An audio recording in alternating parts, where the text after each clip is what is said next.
There are many games that use death as a character. Whether it's everyone's odd fascination with the concept of death, or that depictions of it are all cool and edgy, he's used in everything in some sort of fashion. So when Darksiders 2 was released and death was revealed as the main character, I wasn't too surprised. Now it's been a while since this game was released and the third installment has just come out. So let's take a look back and see how this game holds up and what it improved upon from the first. What's happening? Mattmade here, giving you my review of Darksiders 2 Deathfinitive Edition. Darksiders 2 Deathfinitive Edition was released on November 5th, 2015, which is funny because Darksiders War Mastered came out a year later. I guess they were retroactively updating these games since Deathfinitive Edition got its 1080p re-release and then War Mastered got its. The story of Darksiders 2 is straightforward and simple, just like the first, but it also builds upon the lore and the history of the riders. While War is imprisoned, his brother Death is out trying to prove his innocence and get him released. His journey takes him to the world of the Makers, where he must get to the Tree of Life to find out the truth of what happened to his brother War. There, he meets the Makers and finds that they are being overrun by a corruption and have sealed off the passageways that can lead Death to the tree. It's up to him to fight back the corruption and get to the tree for the knowledge that it contains. Like Darksiders 1, it's a simple premise that does the job of setting up why Death is doing what he is, as well as why he needs to fight through hordes of enemies.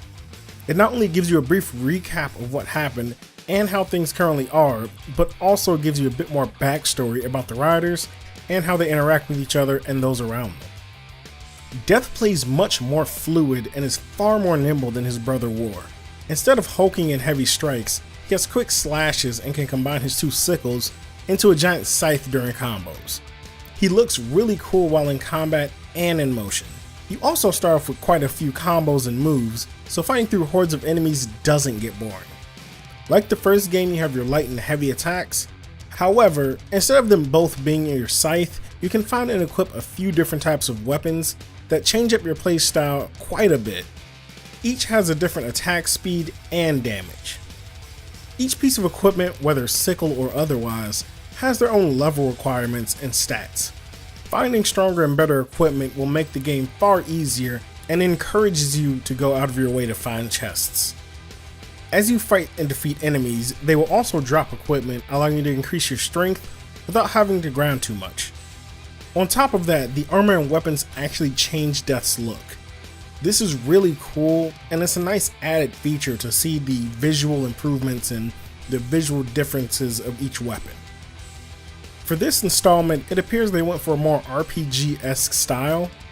While you do gain experience fairly quickly and can get through most enemies without fuss, the addition of RPG mechanics seems a bit forced for what the game is. As you level, you also have a skill tree where you can go down one of two sides or split your points between them. Depending on your playstyle, you can pick and choose what you want to put your points into. This was an interesting system as it made you switch up your playstyle or really think about how you wanted to develop and evolve Death. Like the previous games, you also have Vulgrim's Shop, and in it you can purchase moves and other things. Aside from Vulgrim's Shop, you also have the Maker Shop, where you have more expensive moves and weapons. These really help mix up the gameplay and give you a reason to stop and fight enemies as you're traveling around. Visually, the game is impressive. The animations are tight, Death looks well both in motion and while sitting, and while in combat he looks fluid. Whether running up a wall or kick flipping an enemy into the air to continue your combo, Tony Hawk style, Death looks and feels smooth. The scenery is also good looking.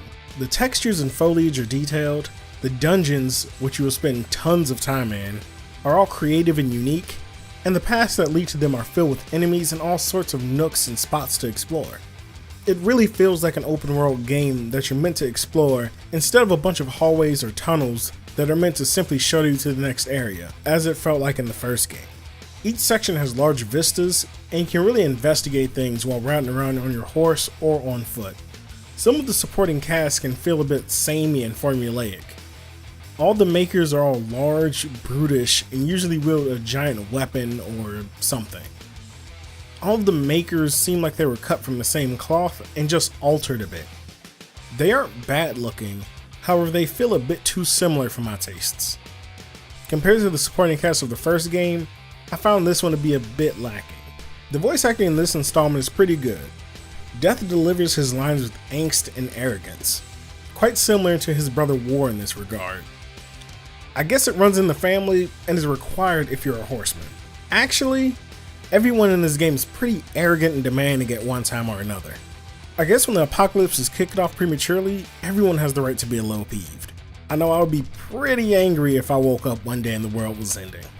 Like the first game, there are a few issues I found with this one.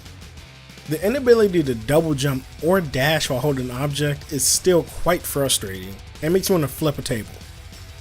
Like, why can I not do anything while holding a bomb or carrying an object? It really makes zero sense. Also, the RPG mechanic can get a bit annoying when you run into tougher enemies.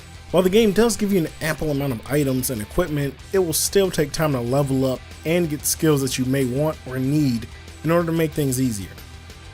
None of this is required if you play carefully or patiently, however, it can be time consuming and tedious when playing like this. Overall, Darksiders 2 improves on a lot. Its mechanics and controls are much tighter, and its world feels more cohesive and expansive. Death feels great and looks cool while riding in combat, and just while riding around on his horse. The RPG mechanics do put a bit of hamper on things, however not so much so that the game becomes grindy or you find yourself hating it. But definitely be aware while playing this that if you don't have powerful gear or a high enough level, you're gonna have a rough time. What did you think about Darksiders 2? Did you play it? Are you catching up like I am? Let me know. And don't forget, if you're a fan of gaming, strike that subscribe button and hit the bell. This is Mattmade, and I will see you tomorrow.